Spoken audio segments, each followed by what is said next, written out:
Hello बच्चों। तो आज हम टेस्ट पेपर के सॉल्यूशन के बारे में देखेंगे।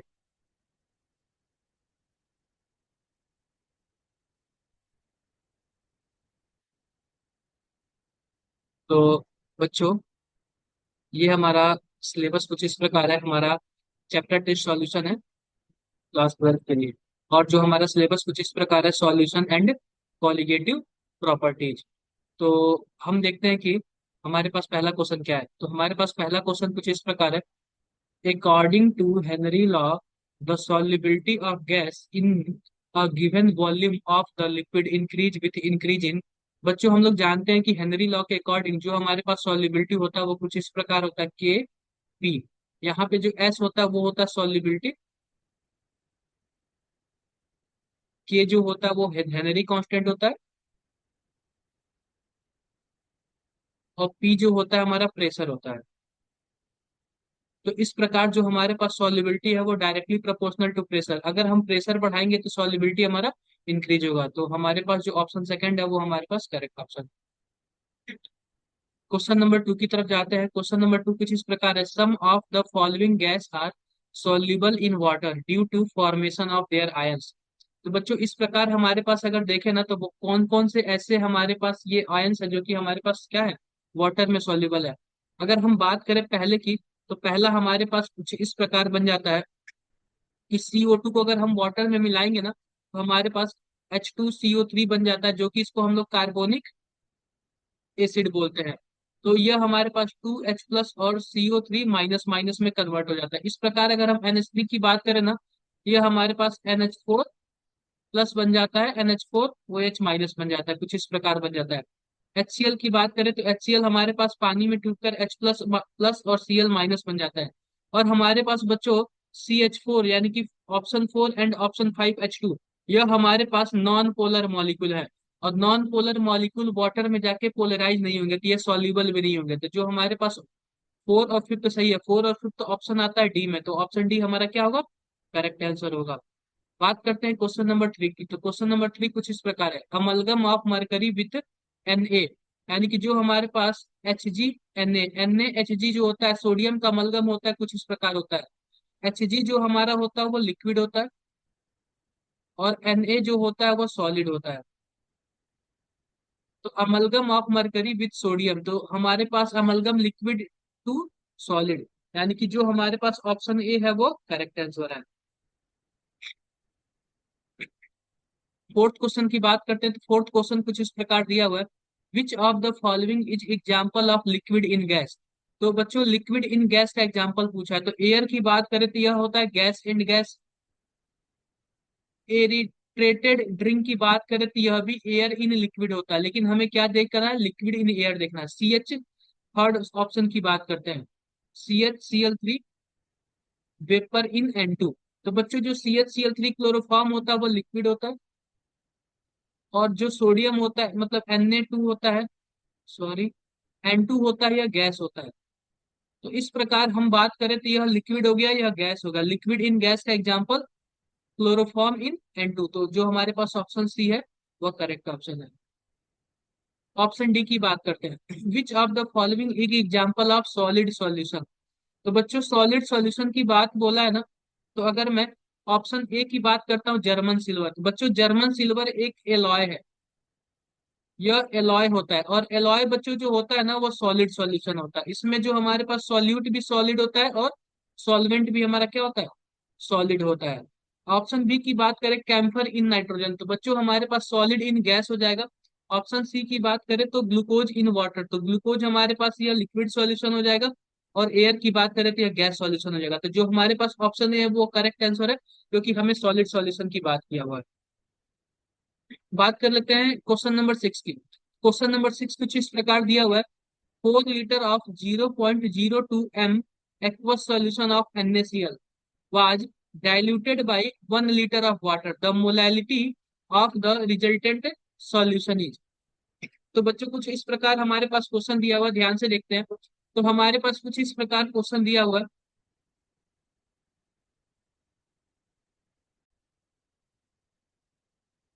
तो बच्चों, हमारे पास यहाँ पे कुछ इस प्रकार लिखा लिखा हुआ है। 4 litre of 0.02 m aqueous solution of NaCl तो हम सबसे पहले हमारे पास मोल ऑफ NaCl की बात कर लेते हैं। तो मोल ऑफ NaCl बच्चों कुछ इस प्रकार है, 0.02 इंटू 4 से अगर हम मल्टीप्लाई कर देंगे तो हमारे पास मोल निकल जाएगा 0.08 मोल। और हम देख लेते हैं कि हमारे पास टोटल वॉल्यूम कितना है, तो हम यहाँ पे टोटल वॉल्यूम, तो डाइल्यूशन करने के बाद जो हमारे पास टोटल वॉल्यूम आया ना 4+1 यानी कि 5 लीटर। बच्चों यह वाटर है ना, तो इसकी डेंसिटी 1 होती है, तो 5 लीटर को हम लोग 5 kg भी बोल सकते हैं। तो जो हमारे पास सॉल्वेंट है वो 5 kg हो गया। इस प्रकार अगर हम मोलैलिटी की बात करें तो number of mole divide by weight of solvent, तो वेट ऑफ सॉल्वेंट हमारे पास मोल्स 0.08 है और वेट ऑफ सॉल्वेंट हमारे पास 5 kg है। इस प्रकार जो 0.016 आंसर आएगा, जो कि हमारे पास ऑप्शन डी करेक्ट होगा। हम नेक्स्ट क्वेश्चन की बात करते हैं। नेक्स्ट क्वेश्चन हमारे पास क्वेश्चन नंबर 7 है। तो क्वेश्चन नंबर 7 बच्चों हम कुछ इस प्रकार बात करते हैं। लिखा हुआ है 100 ml of H2SO4 solution having molarity 1 and density 1.5 gram by ml is mixed with 400 ml of water. Calculate final molarity of H2SO4 solution if final density is 1.25। तो बच्चों हम सबसे पहले क्या करते हैं ना, इसमें सबसे पहले हम H2SO4 का मोल निकाल लेते हैं। देख लेते हैं मोल ऑफ H2SO4। तो बच्चों H2SO4 का मोल कुछ इस प्रकार होगा 1 × 100, यानी कि हमारे पास हो जाएगा 0.01, कुछ इस प्रकार हो जाएगा हमारे पास 100 मिलीमोल। 100 मिलीमोल, तो बच्चों 100 मिलीमोल हो गया हमारे पास। अब हम क्या करते हैं कि हमारे पास वेट ऑफ सॉल्यूशन देख लेते हैं कि हमारे पास जो वेट ऑफ सॉल्यूशन है वो कितना है। वेट ऑफ सॉल्यूशन, तो बच्चों हमारे पास सॉल्यूशन का वेट अगर हम देखेंगे ना, तो इसका वॉल्यूम 100 ml दिया हुआ है और इसकी डेंसिटी 1.5 दिया हुआ है, 150 ग्राम हो जाएगा। इस प्रकार हमने क्या किया कि 400 ml और पानी हमने ऐड कर दिया। तो बच्चों हमें पता है 400 ml पानी होता है ना वाटर, उसकी डेंसिटी 1 होती है, तो 400 ml वाटर जो है ना 400 ग्राम वाटर के बराबर है। तो हम क्या करेंगे, वेट ऑफ वाटर लिख लेते हैं। Weight of water equal to 400। अब हमारे पास टोटल ये 400 हो गया और 150 हो गया। तो इस प्रकार अगर हम टोटल वेट ऑफ सॉल्यूशन देखें, टोटल वेट ऑफ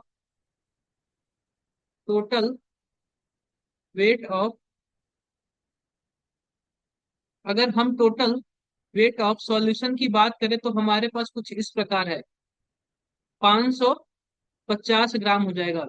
अगर हम इस प्रकार वॉल्यूम की बात करें, वॉल्यूम की, तो बच्चों हमारे पास वेट बाय डेंसिटी हो जाएगा। तो वेट हमारे पास 550 है और वॉल्यूम कितना है हमारे पास 1 पॉइंट, सॉरी डेंसिटी हमारे पास 1.25 है। फाइनल डेंसिटी 1.25 है। इस प्रकार अगर हम इसको डिवाइड करेंगे तो जो हमारे पास वॉल्यूम आएगा वो 440 ml आएगा। तो इस हिसाब से जो हमारे पास मोलैरिटी हुआ, मोलैरिटी इस प्रकार जो हमारे पास मोलैरिटी हुआ कुछ इस प्रकार होगा 0 पॉइंट, या फिर हम ऐसे कर देते हैं, ऐसे कर देते हैं, हमारे पास मोल्स 100 था और वॉल्यूम हमारे पास 440 ml था। बच्चों यह भी मिली मोल है, यह भी ml में है, तो कोई मतलब जरूरत की बात नहीं है। तो इस प्रकार अगर हम डिवाइड करेंगे तो 0.02, 0 कुछ इस प्रकार हमारे पास आंसर आएगा 0.227 मोल हमारे पास फाइनल आंसर आएगा।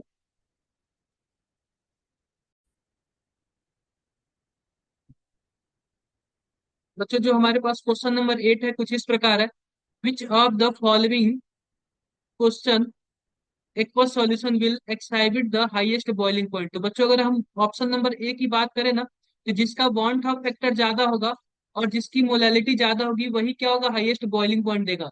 इस प्रकार हम क्या करते हैं, ऑप्शन ए में हमारे पास हम क्या कर लेते हैं कि सबसे पहले बॉन्ड ऑफ फैक्टर निकाल लेते हैं, एन की वैल्यू निकाल लेते हैं। तो अगर हम Na2SO4 को ब्रेक करेंगे तो कुछ इस प्रकार ब्रेक होगा, 2Na+SO4 माइनस माइनस, इस प्रकार जो हमारे पास आई की वैल्यू आई ना वो 3 आई है। तो अगर हम बात करें इसके, तो 0.01 × 3 यानी कि 0.03 हमारे पास ये आ गया। बी ऑप्शन की बात करें ना तो 0.01, और अगर हम KNO3 को तोड़ेंगे तो हमारे पास जो एन की वैल्यू आएगी वो 2 आएगी, यानी कि 0.02 हमारे पास हो जाएगा। ऑप्शन सी की बात करें ना तो ऑप्शन सी हमारे पास कुछ इस प्रकार है, 0.015। और यूरिया, यूरिया बच्चों जो होता है वाटर में डिसोसिएट नहीं होता, तो इसके लिए आई की वैल्यू 1 होगा, 0.015 ही होगा। और डी की बात करें तो हमारे पास कुछ इस प्रकार हो जाएगा, 0.02 इंटू, ग्लूकोज भी वाटर में नहीं टूटता है, तो यह भी 1 हो जाएगा, यानी कि 0.02 हमारे पास आ जाएगा। इस प्रकार देखें तो जो हाईएस्ट वैल्यू आई है ना वो ऑप्शन ए की आई है, तो हमारे पास जो ऑप्शन ए होगा वो करेक्ट आंसर होगा। क्वेश्चन नंबर 9 की बात करते हैं, तो क्वेश्चन नंबर 9 हमारे पास कुछ इस प्रकार है। The vapour pressure of water at 20 degree Celsius is 17.5 mmHg। तो बच्चों अगर हम प्योर वाटर की वेपर प्रेशर देखें तो हमारे पास 17.5 mmHg आया है। अगर हम बात करें पीएस यानी कि सॉल्यूशन की, तो जो हमारे पास सॉल्यूशन है इसका वेपर प्रेशर हमसे पूछा हुआ है। और क्वेश्चन में कुछ इस प्रकार दिया हुआ 18 ग्राम ग्लूकोज।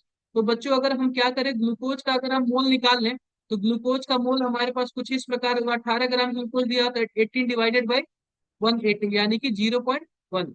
और हम बात कर लेते हैं वाटर मोल, वाटर का मोल बाद में बारे में बात कर लेते हैं, तो 178.2 डिवाइडेड बाई 18 यानी कि लगभग 9.9 के आसपास आएगा। इस हिसाब से अगर हम सॉल्यूशन के वेपर प्रेशर की बात करें तो हम फॉर्मूला जानते हैं, लोअरिंग इन वेपर प्रेशर कुछ इस प्रकार होता है, P not minus P S divided by P not equal to I into X B, यानी कि जो हमारे पास सॉल्यूट का मोल फ्रैक्शन होता है वह होता है। पी नॉट की वैल्यू हम जानते हैं, दिया हुआ क्वेश्चन में कुछ इस प्रकार है 17.5।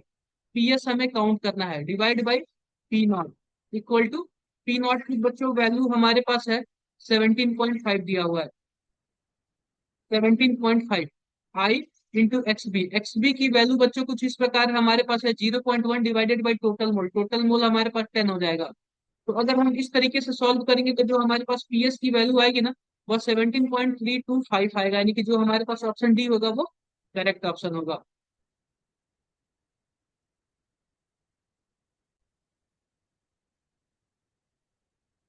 बच्चों क्वेश्चन नंबर 10 की बात करते हैं, तो क्वेश्चन नंबर 10 हमारे पास कुछ इस प्रकार है। For an ideal solution two component, जैसे कि हमारे पास कोई एक आइडियल सॉल्यूशन बना हुआ है ए और बी से बना हुआ है। तो बच्चों इस केस में क्या होता है, आइडियल सॉल्यूशन के केस में जो ए का जो बॉन्ड इंटरेक्शन होता है, और ए बी का जो बॉन्ड इंटरेक्शन होता है, और बी बी का जो बॉन्ड इंटरेक्शन होता है, यह तीनों क्या होते हैं, लगभग इक्वल होते हैं। लगभग इन तीनों का बॉन्ड इंटरेक्शन क्या होता है, इक्वल होता है। अगर ये इक्वल होंगे तभी क्या होंगे हमारे पास, ये आइडियल सॉल्यूशन होंगे। तो इस प्रकार जो हमारे पास ऑप्शन डी है वो करेक्ट ऑप्शन होगा। तो बात करते हैं क्वेश्चन नंबर 11 की, तो क्वेश्चन नंबर 11 हमारे पास कुछ इस प्रकार है। What is the concentration of sodium plus ion in aqueous Na2SO4 solution of concentration 0.15। तो बच्चों अगर हम देखें ना तो हमारे पास Na2SO4 है ना, अगर हम इसको डिसोसिएट करेंगे तो कुछ इस प्रकार डिसोसिएट होगा, 2Na plus plus SO4 minus minus. अगर हमारे पास यह 0.15 है ना, तो फिलहाल यह जीरो होगा, यह भी कुछ नहीं होगा। लेकिन जब यह डिसोसिएट 100% डिसोसिएट हो जाएगा तो हमारे पास यह इसका डबल हो जाएगा, डबल होके 0.30 हो जाएगा। तो हमें केवल सोडियम का कंसंट्रेशन निकालना है, तो जो हमारे पास जो 0.30 आंसर होगा वो करेक्ट ऑप्शन होगा। ऑप्शन नंबर क्वेश्चन नंबर 12 की बात करते हैं। क्वेश्चन नंबर 12 हमारे पास कुछ इस प्रकार है। Which of the following statement is false about abnormal molar mass. तो बच्चों हमारे पास एबनॉर्मल मोलर मास के लिए ऑप्शन कुछ इस प्रकार दिए हुए हैं। Option A, it is not a colligative property. तो बच्चों जो एबनॉर्मल मोलर मास होता है ना वह कॉलिगेटिव प्रॉपर्टी नहीं होता है। कॉलिगेटिव प्रॉपर्टी केवल और केवल चार ही होते हैं, वो आपको डिस्कस किया जा चुका है। बी ऑप्शन देखते हैं, it can only determine experimentally. तो बच्चों ये भी सही बात है कि एबनॉर्मल मोलर मास है ना वो केवल और केवल एक्सपेरिमेंटली ही डिटरमाइन किया जा सकता है। ऑप्शन सी की बात करते हैं, it can not be determined theoretically. तो बच्चों जो हमारा ऑप्शन सी है ना यह गलत है, और हमें फॉल्स स्टेटमेंट ही ढूंढना है। तो abnormal abnormal molar mass only can determine experimentally, only can determine experimentally. तो बच्चों जो हमारे पास ऑप्शन सी है ना यह मैच नहीं कर रहा था, यानी कि जो ऑप्शन सी है वही हमारे पास क्या होगा, सही ऑप्शन होगा। क्वेश्चन नंबर 13 की बात करते हैं। When we dissolve a non volatile solid into liquid then leads to. तो बच्चों अगर हम किसी नॉन वोलेटाइल सॉल्यूट को अगर हम किसी लिक्विड में डालते हैं तो बच्चों यह क्या होता है, यह कॉलिगेटिव प्रॉपर्टी होता है। और कॉलिगेटिव चार प्रॉपर्टी चार प्रकार के होते हैं, फोर टाइप्स के होते हैं। लोअरिंग इन वेपर प्रेशर, यानी वेपर प्रेशर कम हो जाता है। सेकंड जो होता है हमारे पास, वह होता है कि इलिवेशन इन बॉइलिंग पॉइंट, यानी कि बॉइलिंग पॉइंट बढ़ जाता है। और थर्ड ऑप्शन होता है जो हमारे पास कुछ इस प्रकार होता है, डिप्रेशन इन फ्रीजिंग पॉइंट, यानी कि फ्रीजिंग पॉइंट उसका डाउन जाता है। और फोर्थ प्रॉपर्टी होता है ऑस्मोटिक प्रेशर। बच्चों इस प्रकार देखें, increase in tendency of liquid to freeze, नहीं बच्चों जो हमारे पास फ्रीजिंग की जो टेंडेंसी होती है वो कम हो जाती है। Decrease in the tendency of liquid, तो बच्चों जो हमारे पास बी ऑप्शन होगा वो करेक्ट ऑप्शन होगा, क्योंकि जो फ्रीजिंग पॉइंट होता है वो और भी कम हो जाता है। क्वेश्चन नंबर 14 की बात करते हैं तो क्वेश्चन नंबर 14 हमारे पास कुछ इस प्रकार है। An X molal solution of a compound, an X molal solution of a compound in benzene has mole fraction of solute equal to 0.2, the value of X is. तो बच्चों अगर एक्स मोलल कहीं भी दे दिया ना तो इसका मतलब यही होता है, x molal means, x molal means x mole solute in, बच्चों इसमें जो हमारे पास सॉल्वेंट दिया हुआ वो बेंजीन दिया हुआ, तो हम क्या लिख सकते हैं, 1000 ग्राम ऑफ बेंजीन। यानी कि जो हमारे पास एक्स मोलल सॉल्यूट है वो 1000 ग्राम बेंजीन के सॉल्यूशन में मिक्स है। तो इस प्रकार अगर हम बात करें तो जो हमारे पास सॉल्यूट होगा उसका मोल हम N1 मान लेते हैं, और जो हमारे पास सॉल्वेंट है उसका मोल हम N2 मान लेते हैं। तो जो हमारे पास क्वेश्चन कुछ इस प्रकार है, हमें क्या निकालना है कि एक्स मोल, हमें मोल फ्रैक्शन ऑफ सॉल्यूट। तो बच्चों इस प्रकार हम क्या जानते हैं कि जो मोल फ्रैक्शन का फॉर्मूला होता है कुछ इस प्रकार होता है। तो मोल फ्रैक्शन हमारे पास 0.2 दे दिया हुआ है, और मोल फ्रैक्शन क्या होता है, mole of solute divided by total mole. तो मोल सॉल्यूट का मोल हमारे पास N1 है, और डिवाइड बाई टोटल, टोटल यानी N1 प्लस सॉल्वेंट। सॉल्वेंट हमारे पास 1000 ग्राम हमारे पास क्या है, बेंजीन है, और बेंजीन का जो मॉलिक्यूलर वेट होता है वो 78 होता है। इस प्रकार अगर हम N1 की वैल्यू कैलकुलेट करें तो 3.2 आएगा, यानी कि जो हमारे पास ऑप्शन बी होगा वो करेक्ट ऑप्शन होगा। क्वेश्चन नंबर 15 की बात कर लेते हैं। क्वेश्चन नंबर 15 कुछ इस प्रकार है, व्हाट वेट ऑफ सॉल्यूट, यानी कि हमें सॉल्यूट का वेट निकालना है, is required to dissolve 180 gram of water to reduce the vapour pressure 4/5 gram of pure water. तो बच्चों हमें क्या करना है कि हमें हमें सॉल्यूट का वेट निकालना है। तो हम जानते हैं कि जो लोअरिंग इन वेपर प्रेशर का फॉर्मूला होता है P not minus P S divided by P not equal to X B. इस प्रकार बच्चों अगर हम जानते हैं कि हमारे पास एक्स बी का मतलब क्या होता है, N1 यानी सॉल्यूट का divided by total N1 plus N2। अगर हम बात करें पीएस का तो पीएस हमारे पास प्योर वाटर का वेपर प्रेशर है, और sorry P not pure water का वेपर प्रेशर है। पीएस पीएस की बात करें तो सॉल्यूशन का वेपर प्रेशर है, और सॉल्यूशन का वेपर प्रेशर कितना हो गया, वाटर के वेपर प्रेशर से 4/5 हो गया। तो कुछ इस प्रकार हम अकॉर्डिंग टू क्वेश्चन लिख लेते हैं, और यहाँ पे N1 divide by N1 plus, अब यहाँ पे 180 ग्राम ऑफ वाटर लिखा हुआ है तो हम इसका मोल कितना होगा, 180 डिवाइडेड बाई 10। तो इस प्रकार अगर हम पी नॉट को कॉमन कर लें तो कुछ इस प्रकार होगा, 1 - 4/5 डिवाइडेड बाई पी नॉट से P not cancel, equal to N, N1 plus 10। तो अगर हम यहाँ से N1 की वैल्यू काउंट करें ना तो N1 की वैल्यू लगभग, बच्चों इस प्रकार अगर हम N1 की वैल्यू काउंट करें, जो हमारे पास N1 की वैल्यू निकल के आती है, और बच्चों हम क्या कर लेते हैं ना N1 की,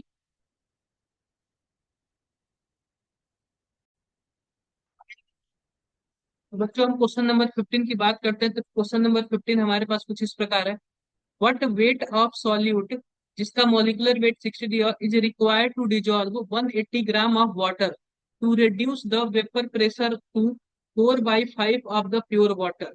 तो बच्चों सबसे पहले हम लोअरिंग इन वेपर प्रेशर का फॉर्मूला जानते हैं, P not minus P S divided by P not equal to I into X B. तो बच्चों यहाँ पे आई की वैल्यू को हम 1 रखते हैं, और बच्चों हमारे पास कुछ इस प्रकार पी नॉट, अब जो हमारे पास सॉल्यूशन का वेपर प्रेशर है वो वाटर के वेपर प्रेशर से 4/5 गुना कम है, कुछ इस प्रकार हम लिख लेते हैं। और हमारे पास एक्स बी, बच्चों हम एक्स बी का मतलब जानते हैं N1 by N1 plus N2। तो हम इसमें क्या करते हैं, पी नॉट को कॉमन कर लेते हैं। पी नॉट को कॉमन करेंगे तो 1 - 4/5 हो जाएगा, divide by P not. P not से पी नॉट कैंसल आउट हो जाएगा। N1, बच्चों हम लोग जानते हैं N1 का क्या मतलब होता है। N1 का मतलब होता है W/M divided by W/M plus capital W by capital M। तो अगर हम इसको सॉल्व करें तो हम कुछ इस प्रकार सॉल्व कर सकते हैं। यहाँ पे हो जाएगा हमारे पास 1/5 इक्वल टू डब्ल्यू। डब्ल्यू की जो हमें निकालना है एम, एम इसका मोलर वेट 60 दिया हुआ, divide by W/60 plus W. अब डब्ल्यू बच्चों यहाँ पे वाटर का 180 ग्राम दिया हुआ है और हम इसका मॉलिक्यूलर वेट जानते हैं 18 होता है, तो यहाँ पे तो हमारे पास 10 आ जाएगा। इस प्रकार अगर हम डब्ल्यू को सॉल्व करेंगे तो डब्ल्यू को सॉल्व करने पे हमें मिलता है 150 ग्राम। जो हमारे पास ऑप्शन सी होगा वो करेक्ट ऑप्शन होगा। क्वेश्चन नंबर 16 की बात करते हैं तो क्वेश्चन नंबर 16 कुछ इस प्रकार है। The vapour pressure of water at room temperature is 23.8 mm of Hg।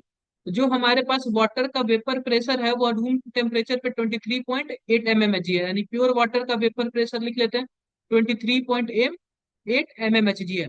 The vapour pressure of aqueous solution of sucrose, यानी कि जो हमें पीएस की वैल्यू फाइंड आउट करनी है। मोल फ्रैक्शन हमारे पास दिया हुआ है कुछ इस प्रकार 0.1 दिया हुआ है।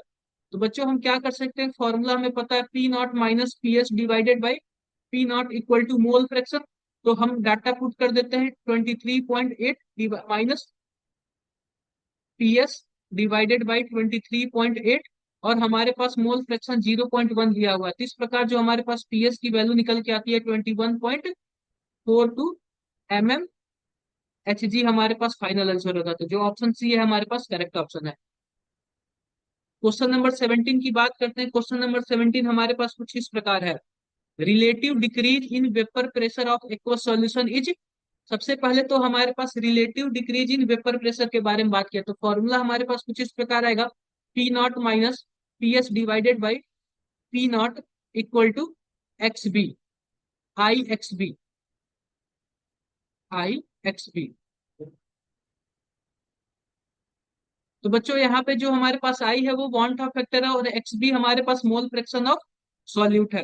तो अगर हम बात करें ना तो जो हमारे पास relative decrease in vapour pressure की वैल्यू यानी इन सबकी वैल्यू दिया हुआ 0.167, और आई वांट ऑफ फैक्टर हम जानते हैं कि NaCl दिया हुआ है, तो NaCl के लिए वांट ऑफ फैक्टर की वैल्यू कितनी होती है, 2 होती है। एक्स बी यानी कि हमारे पास मोल मोल फ्रैक्शन ऑफ सॉल्यूट। तो बच्चों हम मोल फ्रैक्शन ऑफ सॉल्यूट हम कैसे निकालेंगे, कुछ इस प्रकार दिया हुआ है। हमसे पूछा क्वेश्चन है the number of mole of NaCl, तो हम NaCl की मोल को ऊपर रख लेते हैं और नीचे टोटल मोल। टोटल मोल हमारे पास कुछ इस प्रकार है, कुछ इस प्रकार है बच्चों। अभी यहाँ से अगर हम n की वैल्यू फाइंड आउट करेंगे ना तो हमारे पास जो n की वैल्यू आएगी वो कितनी आएगी, 1 आएगी। तो जो हमारे पास ऑप्शन बी होगा वो करेक्ट ऑप्शन होगा। हम बात कर लेते हैं नेक्स्ट क्वेश्चन की। तो नेक्स्ट क्वेश्चन हमारे पास कुछ इस प्रकार है, क्वेश्चन नंबर 18। तो बच्चों क्वेश्चन नंबर 18 कुछ इस प्रकार है। The vapour pressure of pure benzene, यानी कि हम पी नॉट की वैल्यू दे रखा है 268 torr. How many moles of non volatile solute per mole of benzene, यानी कि हमसे नॉन वोलेटाइल मॉलिक्यूल पर मोल ऑफ बेंजीन यानी कि N solute divided by N solvent की हमसे वैल्यू पूछ रहा है। Required to prepare a solution of benzene having a vapour pressure of 170 torr, 167 torr. तो बच्चों जो हमारे पास सॉल्यूशन का वेपर प्रेशर है कुछ इस प्रकार है 167 टॉर दिया हुआ है। तो हम जानते हैं कि P not minus P S divided by P not equal to X B. तो बच्चों एक्स बी का क्या मतलब होता है, N solute divided by N solute plus N solvent. तो इस प्रकार अगर हम देखें बच्चों तो कभी कभी ये होता है ना कि जो मोल्स ऑफ सॉल्वेंट होता है उसके कंपेरिजन में मोल्स ऑफ सॉल्यूट बहुत ही कम होता है, तो हम मोल्स ऑफ सॉल्यूट को क्या कर लेते हैं, नेग्लेक्ट कर लेते हैं, नहीं जीरो मान लेते हैं। तो N of solute divided by N of solvent. तो हमें यही वैल्यू फाइंड आउट करनी है कि non volatile solute per mole of benzene, यानी इसी की वैल्यू फाइंड आउट करनी है। तो हम इसकी वैल्यू निकाल लेंगे तो हमारे पास आंसर आ जाएगा। इसकी वैल्यू क्या है हमारे पास 268 माइनस 167 डिवाइडेड बाई 268। इस प्रकार अगर हम इसको सॉल्व करेंगे तो जो हमारा आंसर आएगा वो 0.605 आएगा, यानी कि जो हमारे पास ऑप्शन बी होगा वो करेक्ट होगा। तो बच्चों कभी भी ना हम नियरली आंसर लाते हैं, अगर हमारे पास 6 4 5 आ गया ना, तो हम नियरली आंसर जो हमारा मैच करेगा हम उसी को करेक्ट ऑप्शन मान लेंगे। तो बच्चों हम क्या करते हैं कि अगला क्वेश्चन देखते हैं कि अगला क्वेश्चन हमारे पास क्या है। अगला क्वेश्चन यह है कि डायरेक्शन दिया हुआ है, यानी कि दो एसर्शन और रीजन दिए हुए हैं। एसर्शन कुछ इस प्रकार है, addition of Hg(I2) to Ki so an increase in vapour pressure of solvent. Reason कुछ इस प्रकार दिया हुआ है, addition of Hg(I2) to Ki cause increase in effective number of particle. तो बच्चों सबसे पहले हम क्या करते हैं कि इसका रिएक्शंस देखते हैं। तो अगर हम 2Ki ले लेते हैं और उसमें हम Hg(I2) मिला देते हैं, तो हमारे पास कुछ इस प्रकार रिएक्शन होता है, K2Hg(I4). बच्चों अगर हम बात करें ना, तो इसके पहले स्टार्टिंग में हमारे पास दो मॉलिक्यूल यानी टोटल 3 मॉलिक्यूल हुआ करता था, और लास्ट में हमारे पास जो प्रोडक्ट बचा उसमें एक ही मॉलिक्यूल हुआ, यानी कि ज्यादा से कम की तरफ जा रहे हैं, यानी कि less number of particle, less number of particle. बच्चों अगर लेस नंबर ऑफ पार्टिकल होगा, और दूसरा रीजन देख लेते हैं, addition of Hg(I2) to Ki cause increase the effective number of particle. बच्चों रीजन तो बिल्कुल गलत है, क्योंकि हमसे बोला है कि इफेक्टिव नंबर ऑफ पार्टिकल बढ़ रहे हैं, और एसर्शन में क्या दिया हुआ है कि increase in vapour pressure of solvent. तो बच्चों अगर हम बात करें ना कि यहाँ पे पार्टिकल कम हो रहे हैं ना, तो पार्टिकल अगर ज्यादा होते हैं तो वेपर प्रेशर कम हो जाता है, पार्टिकल कम होंगे तो वेपर प्रेशर बढ़ जाएगा। यानी एसर्शन तो सही दिया हुआ है, लेकिन रीजन हमें गलत दिया हुआ है। तो इस प्रकार हमारे पास कुछ इस प्रकार आंसर होगा कि ऑप्शन जो सी होगा ना वो सही होगा। यानी इसमें क्या है, एसर्शन सही है और रीजन गलत है।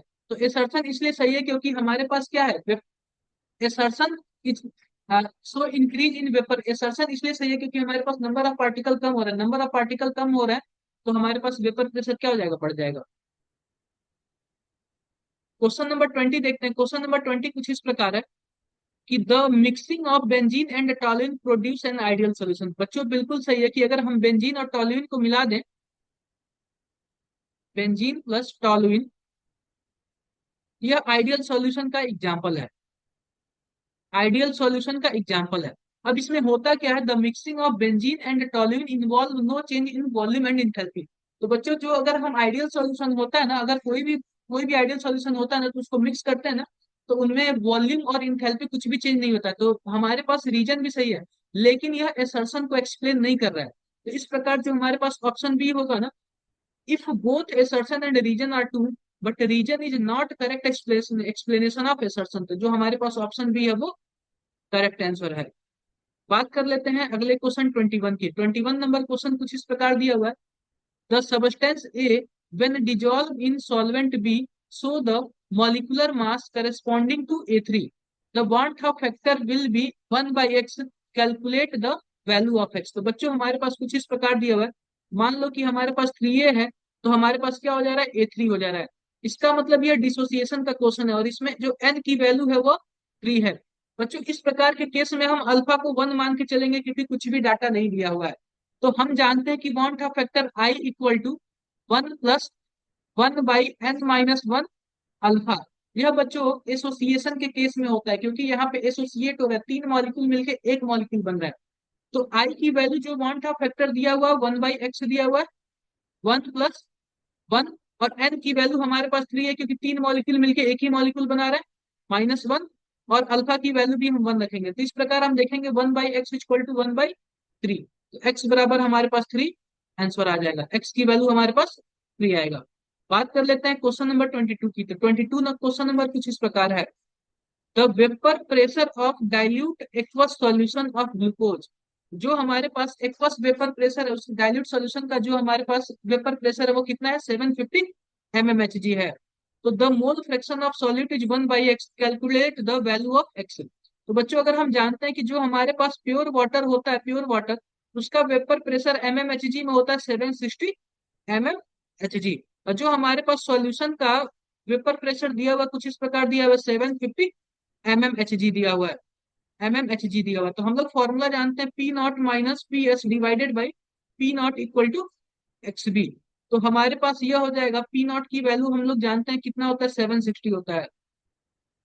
760 - 750 divide by 760 equal to 1/x, 1/x लिख देंगे। इस प्रकार जो हमारे पास 1/76 इक्वल टू 1/x, तो x की वैल्यू जो आ जाएगी 76 आ जाएगी। नेक्स्ट क्वेश्चन बच्चों हमारे पास 23 नंबर है और कुछ इस प्रकार दिया हुआ है। और सॉल्यूशन ऑफ ग्लूकोज, हमारे पास ग्लूकोज का सॉल्यूशन है is isotonic with 4 gram of urea per litre of solution. The concentration of glucose is, बच्चों हमसे ग्लूकोज का कंसंट्रेशन पूछ रहा है। तो इस प्रकार हम देखेंगे कि ग्लूकोज का हम कंसंट्रेशन कैसे निकालेंगे, कुछ इस प्रकार निकालेंगे। बच्चों अगर आइसोटोनिक है तो हमें पता है कि जो कंसंट्रेशन ऑफ ग्लूकोज का होगा वही कंसंट्रेशन हमारे पास यूरिया का होगा। और फॉर्मूले से हम लोग जानते हैं, फॉर्मूला क्या होता है, W/M V। और यहाँ पे क्या हो जाएगा हमारे पास, W2/M2V2।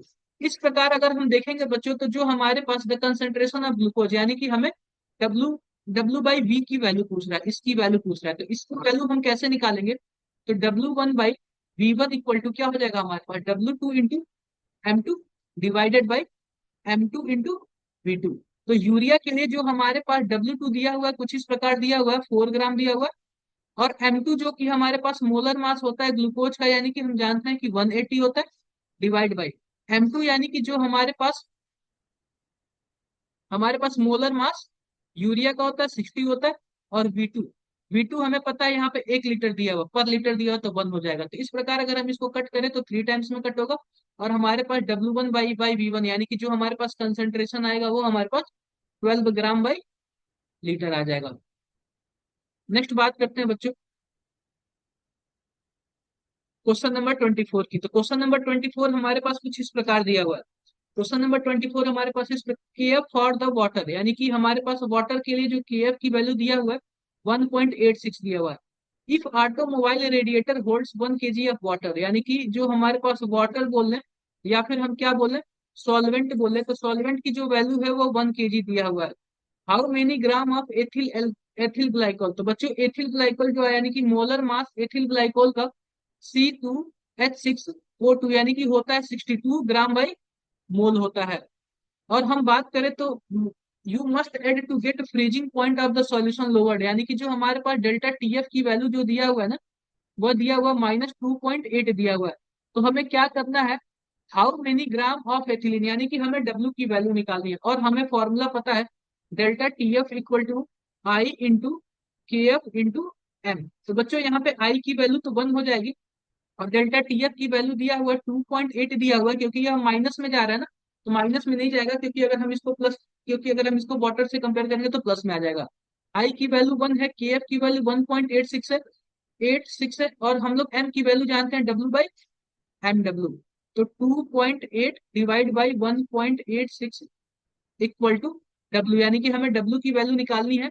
और हमारे पास यहाँ पे इसका एथिलीन ग्लाइकॉल का जो मोलर वेट है वो 62 है। और कैपिटल डब्ल्यू यानी 1 kg वाटर लिया गया है। तो इस प्रकार जो हमारे पास डब्ल्यू होगा ना, 2.8 इंटू 62 डिवाइडेड बाई 1.86, जो हमारे पास फाइनल आंसर निकल के आएगा 93.33। यानी कि हमें नियरेस्ट इंटीजर में लिखना होता है तो हमारे पास 93 क्या हो जाएगा, करेक्ट ऑप्शन होगा। नेक्स्ट बात करते हैं क्वेश्चन नंबर 25 की। तो क्वेश्चन नंबर 25 बच्चों कुछ इस प्रकार है। क्वेश्चन नंबर 25 हमारे पास इस प्रकार है, the vapour pressure of acetone at 20 degree Celsius is 185 torr when 1.2 gram of non-volatile substance was dissolved in 100 gram of acetone, its vapor pressure is 183 torr. The molar mass of substance, तो बच्चों सबसे पहले हम लोग formula जानते हैं P not minus P H divided by P not equal to X B. और X B को बच्चों हम लोग क्या लिख सकते हैं, एक्स बी को कुछ हम ऐसे लिख सकते हैं एन बी, यानी कि ऐसे कुछ लिख सकते हैं N1 divided by N1 plus N2। तो अगर हम बच्चों ध्यान से देखें ना तो कभी कभी ये होता है ना कि हमारे पास जो मोल ऑफ सॉल्यूट होता है ना वो एच compare to mole of solvent बहुत ही कम होता है, तो हम लोग क्या मान लेते हैं इसको, नेग्लेक्ट मान लेते हैं। तो इस प्रकार जो हमारे पास पी नॉट की वैल्यू दिया हुआ है वो 185 दिया हुआ है, पी एस का वैल्यू 183 दिया हुआ है, पी नॉट का वैल्यू 185।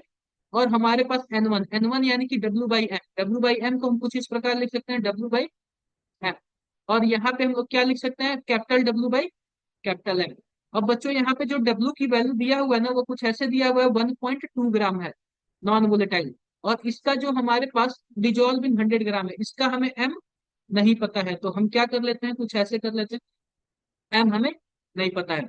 अब हम बात कर लेते हैं कुछ इसकी कैपिटल W की। तो कैपिटल W हमारे पास क्या दिया हुआ है, the vapour pressure of acetone is इतना। तो बच्चों अगर हम बात करें ना, तो एसीटोन हमारे पास एम की वैल्यू दिया हुआ एसीटोन, एसीटोन का फॉर्मूला हमें पता है, कुछ इस प्रकार होता है। और इसका जो मॉलिक्यूलर वेट होता है वो 58 होता है, तो हमने 58 लिख लिया। अब हम बात कर लेते हैं कि इसकी, हम सॉल्वेंट की बात करें तो सॉल्वेंट हमारे पास क्या दिया हुआ, 100 ग्राम दिया हुआ, 100 ग्राम दिया हुआ। और M2 हमें नहीं पता है। ये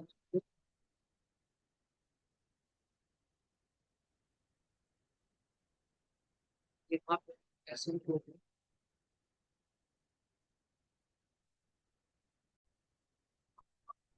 तो जो हमारे पास यहाँ पे जो सॉल्यूट है ना, इसका हमें मोलर मास निकालना, तो हम इसको एम ले लेते हैं। हमारे पास 100 ग्राम एसीटोन दिया हो, और एसीटोन का जो मॉलिक्यूलर वेट होता है वो 58 होता है, कुछ इस प्रकार। बच्चों इस प्रकार अगर हम देखें तो यहाँ पर आ जाएगा 2/185 equal to 1.2 into 58 divided by 100 into M. अगर यहाँ से बच्चों अगर हम एम को सॉल्व करें ना, तो हमारे पास कुछ इस प्रकार आएगा 64.38। इसको हम नियरली इंटीजर में लिखे तो 64 ग्राम बाई मोल। तो बच्चों जो हमारे पास 64 आएगा वो करेक्ट आंसर होगा। Thank you. Thank you.